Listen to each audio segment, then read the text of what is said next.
Does a title define who you are, or are you the one who will define it? This has been a question for many people, including Bruce Wayne and the Batman, Iron Man, and Tony Stark, and most importantly, Gojo Satoru and the Strongest. We know Satoru Gojo for being the most powerful sorcerer of the modern day era in the manga/anime Jujutsu Kaisen. He is known as a blindfolded teacher for his students. He wishes to change the Jujutsu world by creating more vital allies who can protect themselves. Those who will never be alone and live a life where their youth cannot be taken from them. Gojo is known for holding the title of the Strongest, but this title is a burden to him as his character is analyzed through the series and the subtle details that are shown through the dialogue. The question being, is he the strongest because he is Satoru Gojo, or is he Satoru Gojo because he is the strongest? Despite being the most outgoing and extroverted character in Jujutsu Kaisen, he is most lonely in the series when it comes to the protagonists. This can be seen in both the prequel and the main series.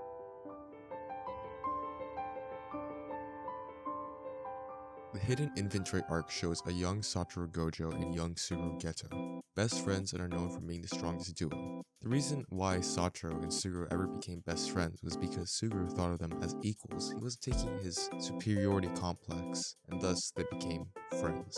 During their mission to protect Amanai, Suguru realizes that Satoru had not slept for days and has kept his six eyes active, draining his energy and even asking if he was okay. Satoru replies with, "I'm good, man.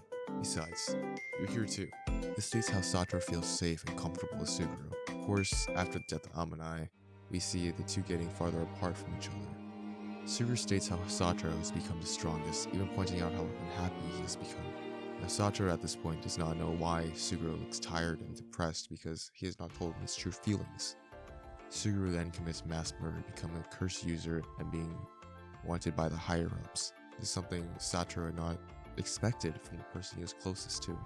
After their confrontation, Suguru points out Satoru's biggest insecurity. Are you the strongest because you are Gojo Satoru, or are you Gojo Satoru because you are the strongest? This tells Satoru that Suguru had stopped seeing each other as equals and now on different levels. In the prequel Jujutsu Kaisen 0, as even stated by Gojo himself, "He's my best friend, my one and only," meaning no longer how long it has been, the ideals clashing, he still views him as his best friend. As Suguru was the one who thought of Satoru as his equal during their youth. After the interviews with the main cast during the Shibuya arc, everyone has viewed him as the strongest instead of someone else, a different person. This shows how Satoru feels that he is nothing besides holding the title of being the strongest sorcerer alive. Suguru asks what they should do if the star plasma vessel, Riko Amanai, declines the offer. Satoru replies, "Then we call it off."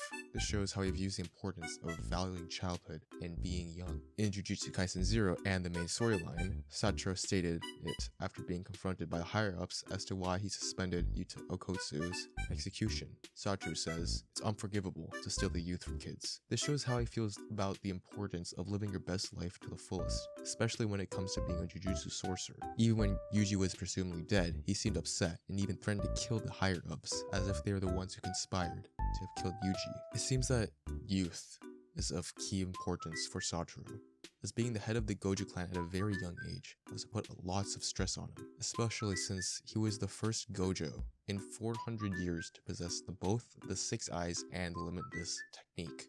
Further denoting how his youth was much harder to live and thus wanting to give his students a proper life while they were still young.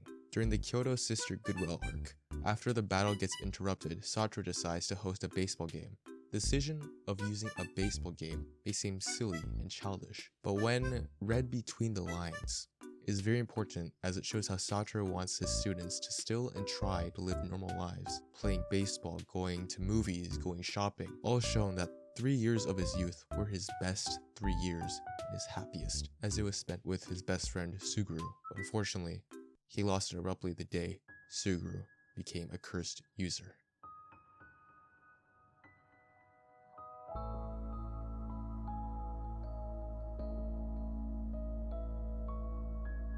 So how does this tie with Satoru Gojo? Well, a lot. When Suguru had been confronted by Satoru, Suguru asked, "If it's possible for you, can you really go around telling people it's impossible?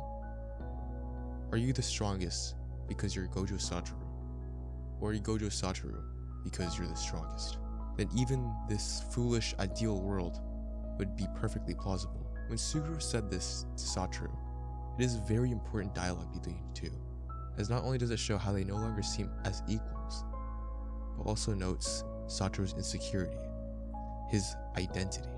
When Suguru says if he had the power Satoru had, he could become unstoppable, and thus, that is when the end of the strongest duo ends. Are you the strongest because you're Gojo Satoru, or are you Gojo Satoru because you're the strongest? This is Suguru picking at Satoru's biggest insecurity. Whether his identity is based on being the strongest, or his identity is what makes him strong. This troubles Satoru because from his childhood, he had been put on a pedestal ever since he was born, but no one had gone to the trouble of trying to know him, to understand him, only labeling him with a title. A title that has been stuck with him for years. When analyzing Satoru's personality, the best that would fit him is ENTP. ENTP is seen as one of the most introverted extroverts. ENTPs put up walls, and this is often because they struggle to really understand their own feelings. They hide behind these walls, and their sense of humor. It can help the ENTP feel safe when they do this, but it can also make them feel lonely. They sometimes may feel isolated because of their complex inner minds, never feeling truly understood. Now, Satoru's personality fits this perfectly. He is very outgoing and energetic, but when he is alone, he seems lonely and much more isolated from everyone, even his closest friend, Ieri Shoka. I will nurture them, strong and clever allies. Nobody will ever need to be lonely again. A small panel displays his true intentions of wanting no one to feel lonely, but at the cost of himself. Shoko thinks to herself, I was there, wasn't I? So what do you mean, alone, you idiot? There are swarms of them, monsters waiting for you to come back. The most tragic, yet important chapter. This chapter has Satoru talking with everyone in the afterlife, and how, although he was strong and surrounded by others, he still felt alone as no one knew what it was like to have the title of being the strongest, the expectations of it, and how stressful it had been. He was grateful he died to someone stronger than him, as he had fun. During his training with Megami, he says, no matter how many allies you have around you, when you die, you are alone. Loneliness can come with strength, and that is what he has experienced in his life. His wish that Suguru had been there to slap his back before his fight with Sukuna presents loneliness, as he was the only person to ever truly understand him.